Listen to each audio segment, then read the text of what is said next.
Advocate K Premkumar, സഭയിൽ പ്രതിപക്ഷം ചോദ്യോത്തരവേള തന്നെ തടസ്സപ്പെടുത്തിക്കൊണ്ട് ദേവസ്വം മന്ത്രിയുടെ രാജി ആവശ്യപ്പെടുകയായിരുന്നു. പക്ഷേ ആ വിഷയത്തിന്റെ ഗൗരവം, ആ വിഷയം നേരത്തെയും സഭയിൽ ഉന്നയിക്കാൻ ശ്രമിച്ചപ്പോൾ അത് ഉന്നയിക്കാനാവില്ല എന്നാണ് ഭരണപക്ഷം അന്ന് നിലപാടെടുത്തിരുന്നത്. അടിയന്തര പ്രമേയമായി ഇന്നിപ്പോൾ ആ വിഷയം തന്നെ എടുക്കുമ്പോൾ നോട്ടീസ് ഇല്ലാതെ എങ്ങനെയാണ് പ്രതിഷേധിക്കുക എന്ന വാദമാണ് ഭരണപക്ഷം ഉയർത്തിയത്. പക്ഷേ പുറത്തുള്ള ചർച്ചകൾ, കോടതി തന്നെ പറയുന്ന വിമർശനങ്ങൾ, അതിന് മറുപടി വേണ്ടേ അഡ്വക്കേറ്റ് കെ പ്രേംകുമാർ?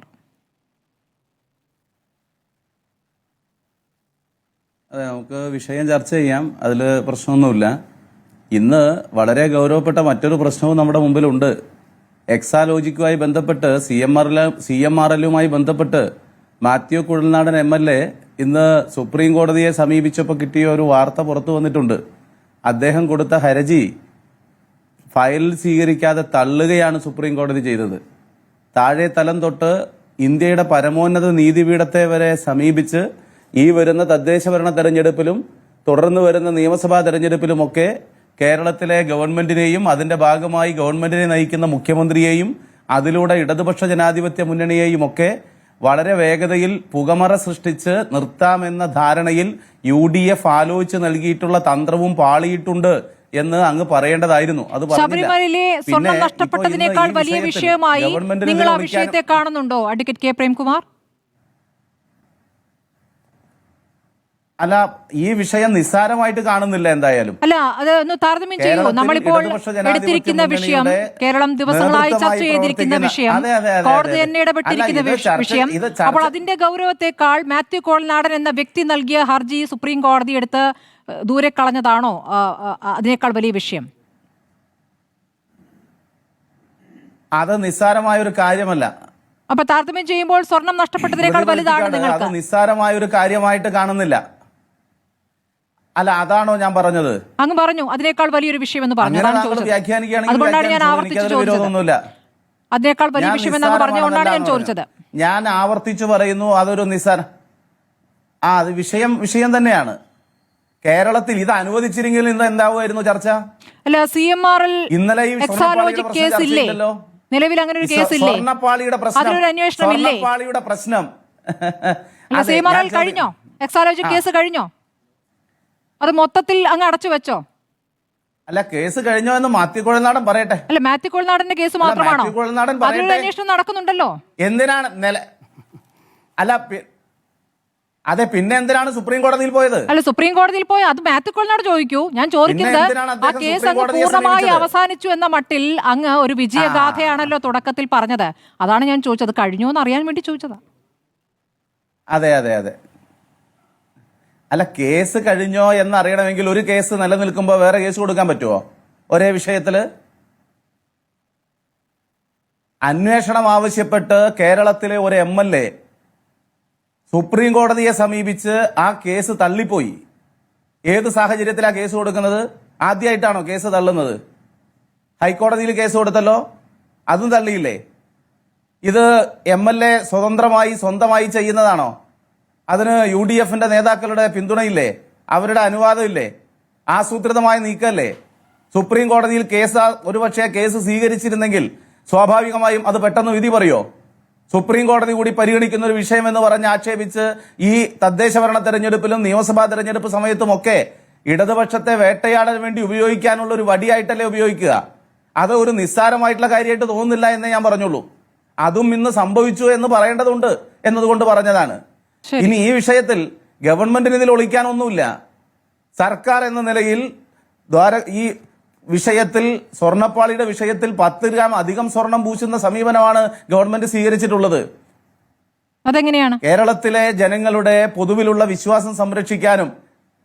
എന്താണ്? അതെങ്ങനെയാണെന്ന് വിശദീകരിക്കാമോ? കൂടുതൽ പൂശിയെന്ന് പറഞ്ഞൊന്ന് വിശദീകരിക്കാമോ? വിശദീകരിക്കാം. കൂടുതൽ പൂശിയത് വിശദീകരിക്കാം. പറയൂ.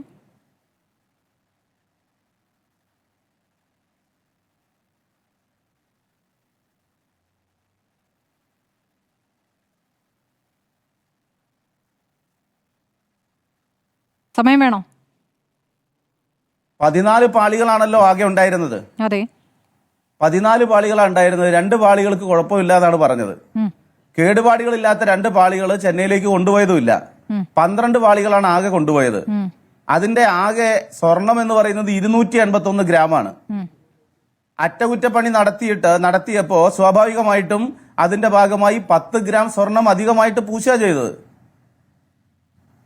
അപ്പൊ കൊണ്ടുപോയത് എന്താണ്? ചെമ്പുപാളിയാണോ സ്വർണ്ണപ്പാളിയാണോ? ഇനി എന്തെങ്കിലും വിശദീകരണം വേണം? വേണം വേണം വേണം. നമ്മൾക്ക് കേരളം കാത്തിരിക്കുന്ന ഒരുപാട് ചോദ്യങ്ങളുണ്ടല്ലോ. സ്വർണ്ണപ്പാളിയിൽ കൊണ്ടുപോയത് ചെമ്പുപാളിയാണോ സ്വർണ്ണപ്പാളിയാണോ? ഓ, സ്വർണം പൂശിയ പാളി. സ്വർണം പൂശിയ പാളിയാണോ? അതിന്റെ ആകെ തൂക്കം എന്ന് പറയുന്നത് 22 കിലോയാണ്. സ്വർണം പൊതിഞ്ഞ പാളിയോ സ്വർണം പൂശിയ പാളിയോ? 22. ഞാൻ പറയാം 12 പാളികളുടെ ആകെ ഭാരം എന്ന് പറയുന്നത് 22 കിലോഗ്രാം ആണ്. അല്ല, ഭാരം അവിടെ നിൽക്കട്ടെ. പതിച്ചതാണോ പൂശിയതാണോ? അതിൽ 281 ഗ്രാമേ സ്വർണ്ണമുള്ളൂ. പതിച്ചതാണോ പൂശിയതാണോ? അതാ ഞാൻ പറഞ്ഞത്. 22 കിലോ ഭാരമുള്ള ഒന്നിൽ 281 ഗ്രാമേ സ്വർണ്ണമുള്ളൂ. എന്നിട്ട് 22 കിലോ സ്വർണ്ണമല്ല, ആകെ 12 പാളികളുടെ ഭാരം എന്ന് പറയുന്നത് 22 കിലോ ആണ്. അതിൽ 281 ഗ്രാമേ സ്വർണ്ണമുള്ളൂ. അപ്പൊ പാളി പൂർണ്ണമായും സ്വർണ്ണാണോ? അല്ല, പൂർണ്ണമായ സ്വർണ്ണമാണെന്ന് ഇവിടുത്തെ പറഞ്ഞിട്ടില്ല. പാളിയിൽ സ്വർണം പതിപ്പിച്ചതാണോ അതോ സ്വർണ്ണപ്പാളിയിൽ ചെമ്പ് പതിപ്പിച്ചതാണോ എന്നൊന്ന് അങ്ങ് പറയാമോ? കാരണം കൊടുത്തുവിട്ടത് ചെമ്പാണെന്നാണല്ലോ രേഖപ്പെടുത്തിയിട്ടുള്ളത്. സ്വർണം പൂശുകയല്ലേ ചെയ്തിട്ടുള്ളത്? പൂശുകയാണോ? അല്ലല്ല, സ്വർണം പതിപ്പിച്ചതാണ്. അതിൽ സ്വർണ്ണപ്പാളികൾ പതിപ്പിക്കുകയാണ് ചെയ്തതെന്നാണ് അത് ചെയ്തവർ പറയുന്നത്. അത് പൂശുകയല്ല എന്നാണ് പറയുന്നത്. മാത്രമല്ല, അതിനങ്ങനെ ഒരു മങ്ങലേൽക്കില്ല, തൊട്ടാൽ സ്വർണം കുറയില്ല എന്ന് പറയുന്നു. അപ്പോൾ ഈ 98-ൽ ചെയ്ത ഒരു പാളി പൊതിഞ്ഞ സംഭവം അത് ചെയ്ത ആളുകൾ പറയുന്നു, അത് ചെയ്ത വിദഗ്ധർ പറയുന്നു. എന്നിട്ട് 2019 ആകുമ്പോഴേക്കും അതിലെന്ത് 2019 ആകുമ്പോഴേക്കും അതിലെങ്ങനെയാണ് കുറവ് വന്നിരിക്കുന്നത്, അതിലെങ്ങനെയാണ് മങ്ങലേറ്റത്? അങ്ങനെ ഒരു മങ്ങലില്ലല്ലോ. കൊണ്ടുപോയത് വെറും ചെമ്പുപാളിയാണെന്നാണ് ഉണ്ണികൃഷ്ണൻ പോറ്റി പറയുന്നത്. അങ്ങ് ആ കാര്യം ഒന്ന് വിശദീകരിച്ചാൽ മതി. കൊണ്ടുപോയത് ചെമ്പുപാളിയാണോ സ്വർണ്ണപ്പാളിയാണോ? കാരണം ഉണ്ണികൃഷ്ണൻ പോറ്റിയും പറയുന്നു, ദേവസ്വം ബോർഡ് തയ്യാറാക്കിയ മഹസറിലും പറയുന്നു ചെമ്പുപാളിയെന്ന്. അതെ, ഞാൻ അതിലൊരു കാര്യം പറയാം. ഈ 22 കിലോ തൂക്കമുള്ളതിൽ 281 ഗ്രാമേ സ്വർണ്ണമുള്ളൂ എന്ന് വന്നാൽ അതിന്റെ പുറത്താണ് സ്വർണം. ആ സ്വർണം എങ്ങനെയാണ് മങ്ങുന്നത് എന്നതിനെ സംബന്ധിച്ച് കൃത്യമായ റിപ്പോർട്ടുണ്ട്. ഇവിടെ ദേവസ്വം മന്ത്രി VN വാസവൻ ഇതാ അതിനു പുറത്ത് സ്വർണം പോയിരിക്കുന്നു എന്ന് പറഞ്ഞിട്ടല്ല സ്വർണം. അല്ല, അങ്ങനെയല്ലല്ലോ. ദേവസ്വം മന്ത്രി നേരെ പോയി സ്വർണത്തിന്റെ അളവെടുക്കലല്ലോ ഒരു സംവിധാനത്തിൽ ചെയ്യുക. പക്ഷെ ദേവസ്വം മന്ത്രിക്ക് ഉത്തരവാദിത്തമുണ്ട്, ദേവസ്വം പ്രസിഡന്റിന് ഉത്തരവാദിത്തമുണ്ട്. അപ്പോൾ സ്വർണം പൂശിയതല്ല, സ്വർണം പൊതിഞ്ഞ പാളികളാണ് നന്നാക്കാൻ കൊണ്ടുപോയത്. ആർക്കാണ് കൊടുത്തത്? ഉണ്ണികൃഷ്ണൻ പോറ്റിക്ക്. ഉണ്ണികൃഷ്ണൻ പോറ്റി എങ്ങനെയാണ് പോയത്? ഒറ്റയ്ക്ക് എടുത്തു കൊണ്ടുപോയി അല്ലേ? അവിടെ ക്യാമറയിൽ പതിഞ്ഞിട്ടുണ്ടോ ആ ദൃശ്യങ്ങൾ? അറിയില്ലല്ലോ. അത് നോക്കണ്ടേ? കൊണ്ടുപോയത് എപ്പോഴാണ്? 2019 കോവിഡ് കാലത്ത്. അപ്പോൾ അധികം ആരും ക്ഷേത്രത്തിലേക്കൊന്നും വരാത്ത സമയം നോക്കി സ്വർണത്തിൽ മങ്ങലേറ്റു എന്നൊരു തീരുമാനമെടുക്കുകയും അങ്ങനെ ഉണ്ണികൃഷ്ണൻ പോറ്റിക്ക് അത് കൊടുക്കുകയും ചെയ്തു. ഉണ്ണികൃഷ്ണൻ പോറ്റി അവിടേക്ക് എങ്ങനെ വരുന്നു? അയാൾ എങ്ങനെ തന്നെ കൊണ്ടുപോകുന്നു? നിരവധി ചോദ്യങ്ങളില്ലേ? ഉണ്ണികൃഷ്ണൻ പോറ്റി വരാൻ കാരണം അദ്ദേഹമായിരുന്നു സ്പോൺസർ. അതുകൊണ്ടാണ് 2025 അദ്ദേഹത്തെ വിളിച്ചത്. കോടതിയുടെ കൂടി മാർഗനിർദ്ദേശത്തിന്റെ ഭാഗമായിട്ടാണ് അവിടെ പരിശോധിച്ച് ഒരുമിച്ച് ഈ കാര്യങ്ങൾ വീഡിയോയിൽ പകർത്തിയിട്ടാണ് കൊണ്ടുപോയത്. 2019 സ്പോൺസറായി വരുന്നത് എങ്ങനെയെന്ന ചോദ്യമാണ് അഡ്വക്കേറ്റ് കെ പ്രേംകുമാർ ചോദിക്കുന്നത്.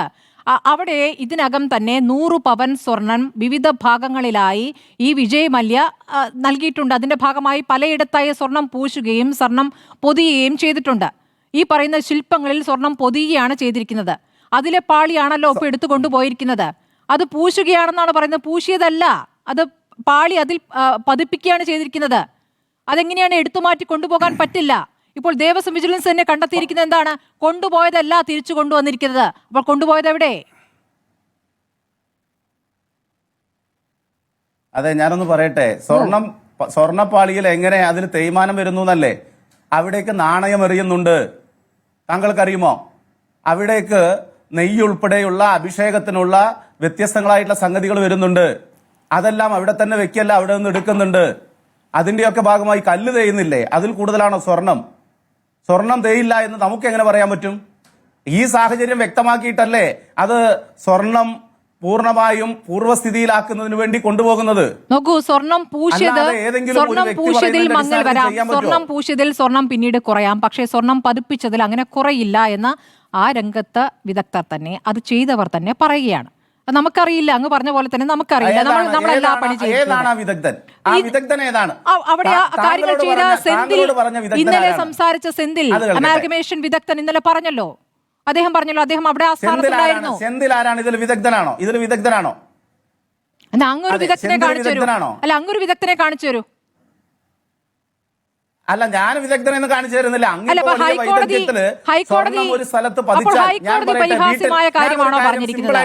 അഡ്വക്കേറ്റ് കെ പ്രേംകുമാർ ആദ്യം മനസ്സിലാക്കേണ്ടത്, ഇതാരും പുറത്തു നിന്ന് വിളിച്ചു പറഞ്ഞതല്ല.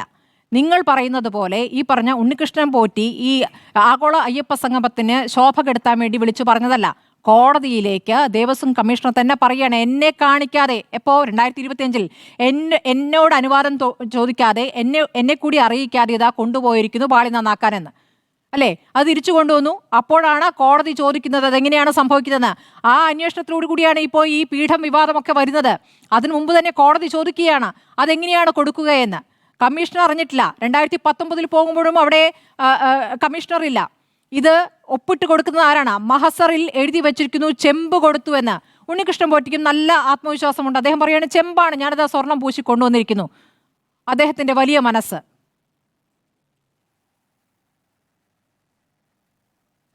അതെ, താങ്കൾ അതാണ് വിശ്വസിക്കുന്നത്. ഉണ്ണികൃഷ്ണനെ പോറ്റി പറയുന്നതാണ് അങ്ങയുടെ വേദവാക്യം. അതാണോ ഇത്രയും പറഞ്ഞത് എനിക്ക് മനസ്സിലായത്? അതാണോ ഇത്രയും പറഞ്ഞത് എനിക്ക് മനസ്സിലായത്? ഉണ്ണികൃഷ്ണൻ പോറ്റി പറഞ്ഞ വേദവാക്യം എന്നാണോ അങ്ങേക്ക് മനസ്സിലായത് ഇത്ര നേരമായിട്ട്? അല്ല, താങ്കൾ ഉണ്ണികൃഷ്ണൻ പോറ്റിയുടെ വക്കാലത്തെടുത്ത് സംസാരിക്കണമല്ലോ. അല്ലല്ല, അഡ്വക്കേറ്റ് പ്രേംകുമാർ, ഉണ്ണികൃഷ്ണൻ പോറ്റിയും ദേവസ്വം ഉദ്യോഗസ്ഥരും പറയുന്നത് ഒന്നാണെന്നേ. ഏതെങ്കിലും ഒന്ന് നിഷേധിച്ച് പറയൂന്നേ. രണ്ടു കൂട്ടരും പറയാണ് ചെമ്പാണെന്ന്. എന്താണ് നിഷേധിക്കേണ്ടത്? താങ്കളും പറയുന്നു ചെമ്പാണെന്ന്. ഞാൻ പറയുന്നില്ല ചെമ്പാണെന്ന്. അതങ്ങ് അങ്ങെപ്പോഴാണത് കേട്ടത് ചെമ്പാണെന്ന്? ഞാൻ പറഞ്ഞത് സ്വർണം പൊതിഞ്ഞതാണെന്നാണ് ഞാൻ പറഞ്ഞത്. താങ്കളുടെ അഭിപ്രായം എന്താണ്? അല്ല, അഭിപ്രായമല്ലോ, സ്വർണം പൊതിഞ്ഞതാണെന്ന് ഈ കാര്യങ്ങൾക്ക് സാക്ഷ്യം വഹിച്ച അവിടെ ഉണ്ടായിരുന്നവർ പറയുന്നു സ്വർണം പൊതിയാണ് ചെയ്തതെന്ന്. ഞങ്ങൾക്ക് ശബരിമലയിലേക്ക് പ്രവേശമില്ലല്ലോ അഡ്വക്കേറ്റ് പ്രേംകുമാർ. ശബരിമലയിലേക്ക് പ്രവേശം നിങ്ങൾക്കൊക്കെയാണല്ലോ ഉള്ളത്. നിങ്ങൾ നേരിട്ട് കാണുന്നതാണല്ലോ. എന്തിൽ ഉറച്ചു നിൽക്കുന്നു? അങ്ങ് എന്താണ് പറഞ്ഞു വരുന്നത്? ഞാൻ എന്താണ് മാറ്റി പറഞ്ഞത്? അപ്പൊ താങ്കൾ ഉണ്ണികൃഷ്ണൻ പോറ്റി പറയുന്നതും ദേവസ്വം ഉദ്യോഗസ്ഥർ പറയുന്നതും അത് കൊണ്ടുപോയത് ചെമ്പാണ്. ഉണ്ണികൃഷ്ണൻ പോറ്റി അദ്ദേഹത്തിന്റെ ദയാവായ്പ കൊണ്ട് അദ്ദേഹം സ്വർണം പൂശി കൊണ്ടുവന്നു എന്നതാണ് താങ്കൾ വിശ്വസിച്ചിട്ടുള്ളത്. താങ്കളുടെ മാധ്യമ സ്ഥാപനത്തിന്റെയും ചോദ്യത്തിലെ അമ്പ് അങ്ങക്ക് മനസ്സിലായില്ലെങ്കിൽ എനിക്കൊന്നും പറയാനില്ല. അങ്ങ് അവിടെ നിൽക്കൂ, ഞാൻ അങ്ങയിലേക്ക് വരാം.